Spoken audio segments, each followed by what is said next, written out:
പ്രിയപ്പെട്ടവരെ, ഒരു നിമിഷം കർത്താവിനോട് ഈ പ്രഭാതത്തിൽ ആവശ്യമായ കൃപകൾ നമുക്ക് യാചിക്കാം. നല്ല ദൈവമേ കർത്താവേ, അങ്ങയുടെ കാരുണ്യത്തിനായി ഒരിക്കൽ കൂടി ഞങ്ങൾ അങ്ങയെ സ്തുതിക്കുന്നു. അത്യുന്നതനും സർവാധിപനും സർവശക്തനുമായ അങ്ങയെ ഞങ്ങൾ ആരാധിക്കുകയും മഹത്വപ്പെടുത്തുകയും ചെയ്യുന്നു.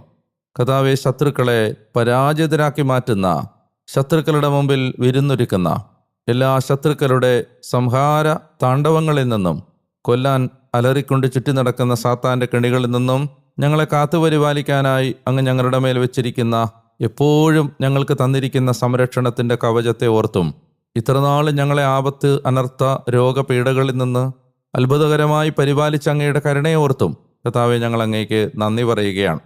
എത്രയോ ഗോലിയാത്തുമാരെ ഞങ്ങളുടെ ജീവിതത്തിൽ അവിടുന്ന് തകർത്ത് കളഞ്ഞു. കർത്താവെ, ശത്രുവിൻ്റെ കൂരമ്പുകളെ പ്രതിരോധിക്കാനായി ആത്മീയ ആയുധങ്ങൾ ഞങ്ങൾക്കായി അവിടുന്ന് തന്നു. എത്രയോ മാലാഖമാരെ കാവൽ നിർത്തി. കർത്താവെ,